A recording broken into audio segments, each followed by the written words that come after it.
Hi everyone, and thanks for joining us for the Sum 180 weekly webcast, where we talk about real people's issues around their money and answer your questions. We're coming to you tonight from New York City. And our issue this week is the retirement crisis, which has many dimensions, as you'll see, from the many of us who do not have enough in retirement, those who are truly worried about whether they will have enough, and the majority of us who also don't know what to do to be sure we do have enough in retirement. So as you can see, it is truly an issue that's a national crisis, but like so many money issues, it's also a personal crisis for many of us. A great example of this is a woman named Deborah who reached out to us at Sum 180 a couple of months ago.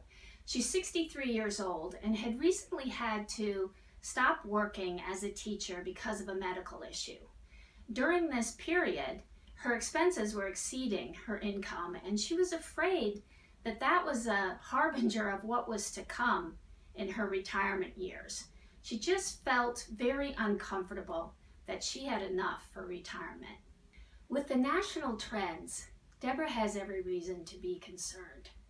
First of all, the majority of women over 70 have only Social Security to rely on, which is on average about $1,300 a month. If you do the math, that's $15,000 a year, well below the poverty level. There's also a huge savings issue for the country overall, where women on average have $25,000 in investments for their retirement, whereas men have $37,000 in investments for retirement. That differential has to do with historical wage disparities, and that's an important issue, but to me, far more important is the fact that neither of those numbers is enough to comfortably supplement people's retirement.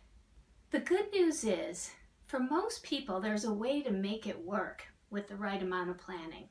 Let's get back to Deborah. Her Sum 180 plan showed her that in a couple years she would have additional income from a pension that was set to pay out at age 65. That was going to provide her another $5,000 a year. She also would be able to generate $7,000 from her 401k investments. In order to do that, she had to make some changes to her portfolio, but that's a pretty normal thing for someone of that age to begin adjusting their portfolio, and her plan told her what changes to make.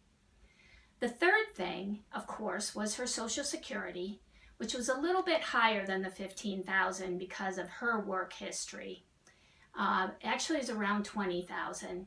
So with those three sources, she had identified enough money to cover her regular expenses.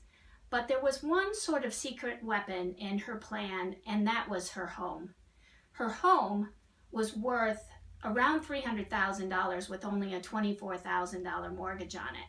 So that was an asset that she could work with over time, probably in two phases. Either, first of all, she could downsize and pull some income out, which could be used to support her living standard over time. Or also, as she got a little bit older, she could do a reverse mortgage and re-leverage the house and take money out to live. So she had some options for how to make things work in retirement, as many people do. We have time for one question tonight, and I've selected one from Sam, who's a 51-year-old dad with 3 kids about to go into college. Sam says, "We were doing great on savings before the kids became teenagers. And now I wonder, after these next 7 years of tuition, are we still going to have enough?" First, let me say, Sam, I feel your pain. My 2 sons in college certainly put a dent on my savings. But as your Sum 180 plan told you, there is real hope, maybe in some surprising ways. Sam's Sum 180 plan told him that, first of all, he had saved already 75% of the cost of tuition, and that by lowering expenses in certain areas, he could free up the remaining 25% and not take additional debt during the college tuition paying years. But probably the most interesting finding was his plan also showed him that if he stayed at his current level for about 5 years after he was done paying for tuition, he would replenish his retirement funds and be able to have enough to live comfortably. The exciting thing for Sam was, by seeing all that written down on paper, he actually got excited to work more, knowing that he was in his peak earning years and could really do a lot for his retirement right now. So good luck with that, Sam. That's it for tonight. Thanks for joining, and keep your comments coming, because here at Some 180, we make dealing with your money simple and doable.